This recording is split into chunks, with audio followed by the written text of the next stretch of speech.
Start करते हैं class 7th chapter 18 waste water story से। All of us use water in our homes and make it dirty. यानी कि हम सब क्या करते हैं, अपने घरों में पानी को यूज़ करते हैं और उसको गंदा कर देते हैं। Dirty, are you surprised? क्या आप सरप्राइज्ड हैं? रिच इन लेदर, लेदर मतलब झाग, mixed with oil, black brown water that goes down the drains from sink, shower, toilets, laundry is dirty.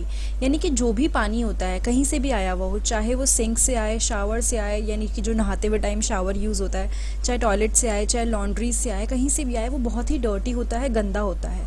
और हम उसको क्या बोलते हैं? We call it waste water. This used water should not be wasted. और ये जो पानी होता है ना, इसको हमें वेस्ट नहीं करना चाहिए। We must clean it up by removing pollutants. और हमें क्या करना चाहिए? उसको साफ कर देना चाहिए। कैसे? पॉल्यूटेंट्स को रिमूव करके। Have you ever thought where the waste water goes and what happens to it? यानी कि उसने बोला कि आपने कभी सोचा है कि ये वेस्ट वाटर कहाँ जाता है और उसके साथ क्या होता है? Water our lifeline. Clean water is a basic need of human being. जो साफ़ पानी होता है वो बेसिक नीड होता है ह्यूमन बींग की, ठीक है? मतलब सबसे ज़रूरी चीज़ होता है ह्यूमन बींग्स के लिए। Let us make a mind map of the many uses of clean water. अब हम क्या करेंगे? एक माइंड मैप बनाएंगे कि क्या यूज़ होता है क्लीन वाटर का, ठीक है? मतलब हम इसके अंदर क्या करेंगे? ड्रिंकिंग, यानी कि पहला यूज़ यहाँ पे दिखा दिया कि पानी हमारा यूज़ होता है पीने के लिए। उसके बाद आप क्लीन वाटर से क्या क्या कर सकते हो? खाना बनाना, ठीक है, कुकिंग। इस तरह से आप इसको फिल करेंगे। ये आपके लिए खुद के लिए एक्टिविटी है और बहुत ही इंटरेस्टिंग एक्टिविटी है। इससे आपको खुद समझ में आएगा कि साफ़ पानी की ज़रूरत क्यों है। Clean water that is fit for use is unfortunately not available to all. देखो, हम लोगों को अच्छा पानी मिल रहा है, इसका मतलब ये नहीं कि सबको मिल रहा है। क्लीन वाटर सबके लिए अवेलेबल नहीं है। It has been reported that more than 1 billion of people have no access to safe drinking water. ये देखा गया है कि 1 बिलियन से ज़्यादा ऐसे लोग हैं जिनको सेफ पानी नहीं मिल रहा है पीने के लिए। This accounts for a large number of water related disease and even death. इसकी वजह से क्या होता है? बहुत सारी डिजीज़ फैलती हैं जो वाटर रिलेटेड होती हैं और इनफैक्ट लोगों की डेथ भी हुई है। People even children walk for several kilometres to collect clean water. लोग क्या करते हैं? कई किलोमीटर्स तक चलते हैं ताकि उन्हें साफ़ पानी मिले, क्योंकि उनके पास हमारे वाले घर की तरह जैसे नल वगैरह होता है वो सब नहीं है, उनके पास बेसिक चीज़ें भी नहीं है, तो इन्हें बहुत दूर चलना पड़ता है साफ़ पानी के लिए। Is it not a serious matter for human dignity? तो उसने बोला क्या ये सीरियस मैटर नहीं है ह्यूमन डिग्निटी के लिए?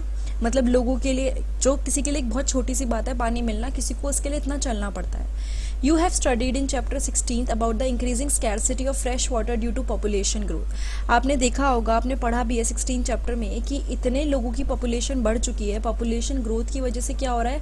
पानी की कमी बढ़ रही है। Increasing scarcity of fresh water, ठीक है? उसके अलावा पोल्यूशन एक फैक्टर है, इंडस्ट्रियल डेवलपमेंट एक फैक्टर है, मिसमैनेजमेंट एक फैक्टर है और कई सारे और फैक्टर्स हैं। ये सारे फैक्टर्स क्या करते हैं? दीज फैक्टर्स आर इन्वॉल्व, जिसकी वजह से पानी की प्रॉब्लम हो रही है या स्कैरसिटी हो रही है। इंडस्ट्रियल डेवलपमेंट मतलब क्या? फैक्ट्रीज और इंडस्ट्रीज हर जगह बन रही है। मिसमैनेजमेंट मतलब कहीं पे बहुत ज़्यादा पानी आ रहा है, कहीं पे बहुत कम आ रहा है। Realizing the urgency of the situation on the World Water Day on 22nd March 2005, the General Assembly of the United Nations proclaimed the period 2005 to 2015 as the International Decade for Action on Water for Life। यानी कि इस situation को समझना कि ये कितनी बड़ी problem थी, ये प्रॉब्लम समझ के जो यूनाइटेड नेशन की जनरल असेंबली है, जो डिसीजन वगैरह लेती है, उन्होंने 2005 से लेके 2015 को बना दिया डेकेड। डेकेड मतलब 10 ईयर्स, वो 10 ईयर्स जिसका उन्होंने मोटो रखा वाटर फॉर लाइफ। यानी कि इसमें क्या होगा? इसमें लोग एफर्ट डालेंगे, चीज़ें ऐसी होंगी जिससे क्या हो? पानी बचे। And all efforts made during this decade aims to reduce by half the number of people who do not have access to safe drinking water. देखो, सारी चीज़ें ऐसी करी जाएंगी जिससे कि वो लोग जिनके पास पानी नहीं है वो आधे हो पाएँ। आधे मतलब उन लोगों की जो काउंटिंग है वो कम हो जाए और लोगों को एक्चुअली पानी मिलना शुरू हो जाए। There has been perceptible progress in the direction of the aim, but still there is a lot to achieve। उसने क्या बोला कि यहाँ पे डायरेक्शन में बहुत ज़्यादा प्रोग्रेस है यहाँ पे, बट स्टिल काफ़ी कुछ अचीव करना है। सब कुछ नहीं मिल गया, ऐसा नहीं है कि सबको पानी मिल गया है, बहुत सारी चीज़ें अभी भी करने के लिए बची हैं।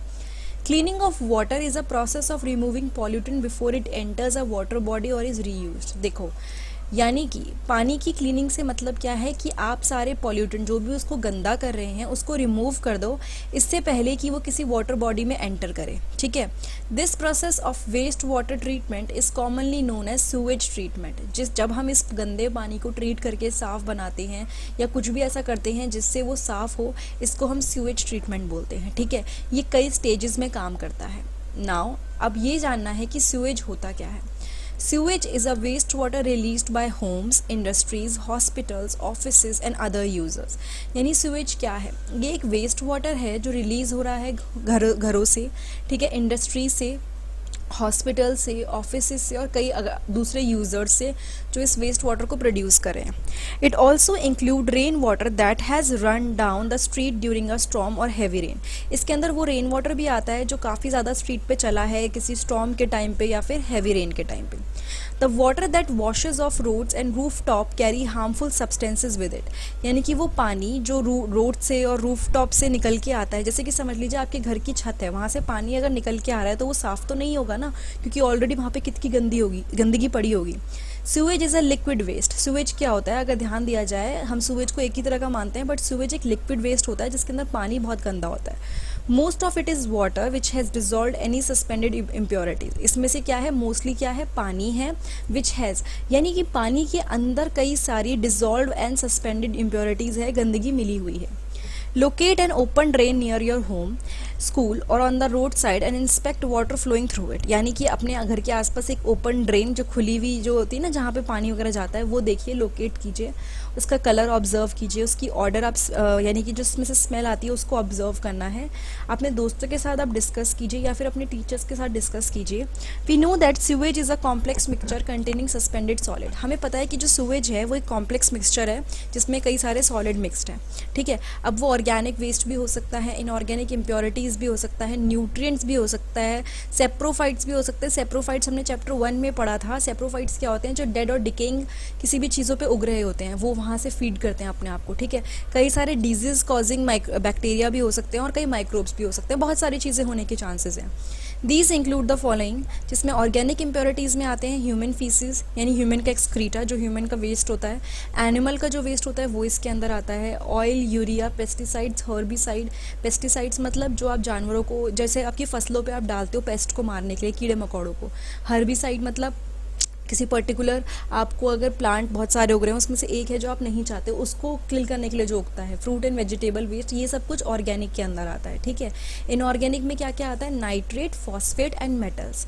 न्यूट्रिएंट्स में क्या आता है? Phosphorus and nitrogen. बैक्टीरिया जैसे कि वाइब्रो कॉलेरा, इससे बीमारी होती है। कौन सी? कॉलेरा बीमारी होती है। सैल्मोनेला पैराटाइफी, जिसकी वजह से टाइफाइड होता है। इसलिए ये भी कहते हैं कि टाइफाइड जो है वो गंदे पानी से, गंदे खाने से होता है। अदर माइक्रोब जैसे कि प्रोटोजोआ जो डाइसेंट्री करते हैं, इस तरह की भी चीज़ें प्रेजेंट हैं जो नुकसान पहुंचा सकती हैं।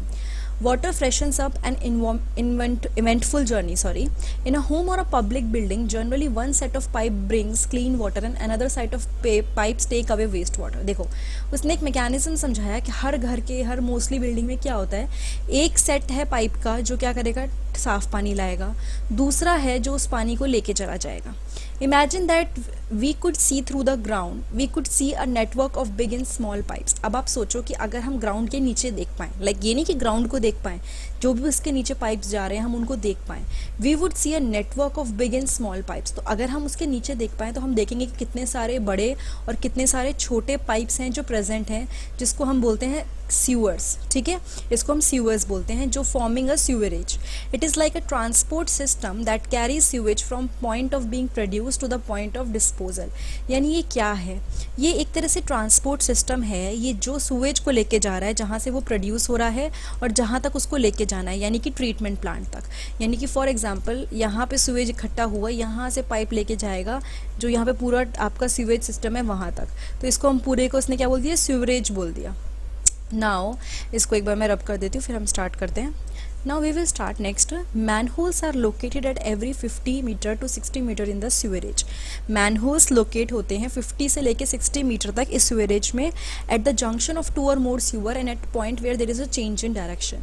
यानी कि कुछ holes type present होते हैं हर 50 से 60 मीटर तक की मतलब गैप में, और वहाँ पे क्या होता है, जहाँ पे भी डायरेक्शन में चेंज होता है वहाँ पे ये प्रेजेंट होते हैं। एक एक्टिविटी है जो आप कर सकते हैं, study the sewage route in your home, school, building, do the following. Make a line diagram of the sewage route, walk down the streets or survey the campus to find the number of manholes. If possible, observe open drain and record which living organisms are found in and are around it. In case you do not have a sewage system in your locality, find out how sewage is being disposed of. Manholes वगैरह क्या होते हैं आपके होता क्या है, manholes में जाके जैसे कि कुछ गड्ढे होते हैं जिसमें जाके आप नीचे पाइप्स किस तरह से सेटिंग है क्या है आप अच्छे से देख सकते हो, ठीक है। तो ये manholes mostly 50 to 60 metre sewage में होते हैं, तो इसने यही बोला है कि आप देखो कोई भी सीवेज रूट, उसको स्टडी करने के लिए आप एक बार आसपास जाके देख सकते हो कि कैसा है, सीवेज रूट का डायग्राम बनाओ, ठीक है। आप अपने आसपास सर्वे करो कैंपस में कि कितने मैनहोल्स हैं, कितने मतलब अच्छे से पाइप सिस्टम को देखा जा सकता है, और अगर पॉसिबल है तो ओपन ड्रेन जो भी वहाँ पे है, खुला हुआ कुछ भी है जहाँ से पानी आ जा रहा है, उसको आप ऑब्जर्व करो। In case you do not have a sewerage system in locality, अगर आपके पास सीवरेज सिस्टम नहीं है आपकी लोकेलिटी में जहाँ आप रह रहे हैं, तो आप ये देखिए कि ये सीवेज एक्चुअली जा कहाँ रहा है, ठीक है। Treatment of polluted water. Perform the following activity. It will help you understand the processes that take place at the wastewater treatment plant. अब इसने क्या बोला, अपने आप को आप ग्रुप्स में डिवाइड कर लीजिए ताकि आप ये एक्टिविटी परफॉर्म कर पाएँ। Fill a large glass jar 3 to 4 full of water, यानी उसमें से आधे से ज़्यादा पार्ट उसका पानी से कवर्ड होना चाहिए, पानी उसमें भरा होना चाहिए। उसमें कुछ आप डर्टी ऑर्गेनिक मैटर डाल दीजिए, जैसे कि ग्रास पीस हो गए या ऑरेंज के छिलके हो गए या फिर कुछ डिटर्जेंट हो गया, और कुछ इंक डाल दो किसी भी कलर की। अब आप उस जार को कैप कर दीजिए, अच्छे से ढक दीजिए, उसको शेक करिए और उस मिक्सचर को आप 2 दिन तक खड़े रहने दीजिए, सन के अंदर आप छोड़ दीजिए। 2 days के बाद shake the mixture and pour a small sample into the test tube, label this test tube before treatment sample 1। यानी आप क्या करेंगे, आप उसको शेक करने के बाद उसमें से 2 दिन उसको धूप में रख देंगे, उसके बाद आप उसमें से थोड़ा सा सैंपल लेंगे और जिस टेस्ट ट्यूब में आप वो सैंपल लेंगे उसको आप लेबल कर देंगे सैंपल 1। अब इसकी स्मेल कैसी है। Use an aerator from an aquarium to bubble air through the sample in the glass jar. Allow several hours for aeration. Leave the aerator attached overnight. If you do not have an aerator, use a mechanical stirrer or a mixer. You may have to stir it several times. यानी कि आप जैसे जो aquarium में एरिएटर होता है ना जिसमें से बबल बनते हैं, या तो आप उसको अटैच कर दीजिए या फिर एक मैकेनिकल स्टिरर जिससे आप जिसको मूव कर सकें, मिक्स कर सकें, वो यूज़ करिए। The next day when aeration is complete, pour another sample into a second test tube. Label it as after aeration. ठीक है। नेक्स्ट डे जब आपका एरिएशन प्रोसेस कंप्लीट हो जाएगा, आप उसको दूसरी टेस्ट ट्यूब में डालिए और उसको लिख दीजिए आफ्टर एरिएशन और सैंपल 2 उस पर डाल दीजिए। Fold a piece of filter paper to form a cone, उसके बाद एक फिल्टर पेपर लगाइए ताकि कोन जैसा स्ट्रक्चर बन जाए। उसके बाद आप पेपर को वेट गीला करिए टैप वाटर से, उसके बाद insert the cone in a funnel, उस कोन को आप फनल में डाल देंगे। अब उस फनल को आप कहाँ रख देंगे, उसके ऊपर। Place layer of sand, fine gravels and finally medium gravel in the funnel. आप लास्ट में क्या करेंगे, आप सैंड, ग्रेवल और फाइनली मीडियम ग्रेवल को आप फनल में डाल देंगे, ठीक है। Pour the remaining aerated liquid through the filter into the beaker. अब उसने क्या बोला, आप लास्ट में क्या करेंगे, रिमेनिंग एरिएटेड लिक्विड जो है ना उसको आप फिल्टर करेंगे बीकर में। Do not allow the liquid to spill over the filter. If the filter liquid is not clear, filter it a few times till you get clear water. यहाँ basically आपको क्या करना है, फिल्ट्रेशन प्रोसेस करना है, ठीक है। एक्चुअल फिल्ट्रेशन में फिल्टर पेपर यूज़ नहीं होता, बट क्या होता है, but sand filter is several metres deep, but जो सैंड फिल्टर होता है वो काफ़ी डीप होता है। देखो ये ना हम वो कंडीशन क्रिएट करने की कोशिश करें जब हमारा ट्रीटमेंट होता है पानी का, वो वाला। देखो कुछ चीज़ें नहीं पॉसिबल है जैसे एरिएटर वगैरह, बट उसने एक एग्जाम्पल दिया, अगर आप एक्टिविटीज़ करना चाहते हैं तो आप करिए। Pour the remaining aerated liquid, अब उसने क्या बोला, आराम से डालिए और अगर वो आपको फिल्टर नहीं लग रहा कि नहीं हुआ तो 2-3 बार रिपीट कीजिए। पूरा sample of the filtered water into a third test tube labelled filtered sample 3। अब जो फिल्टर हो गया उसको आप सैंपल 3 करके डाल दीजिए।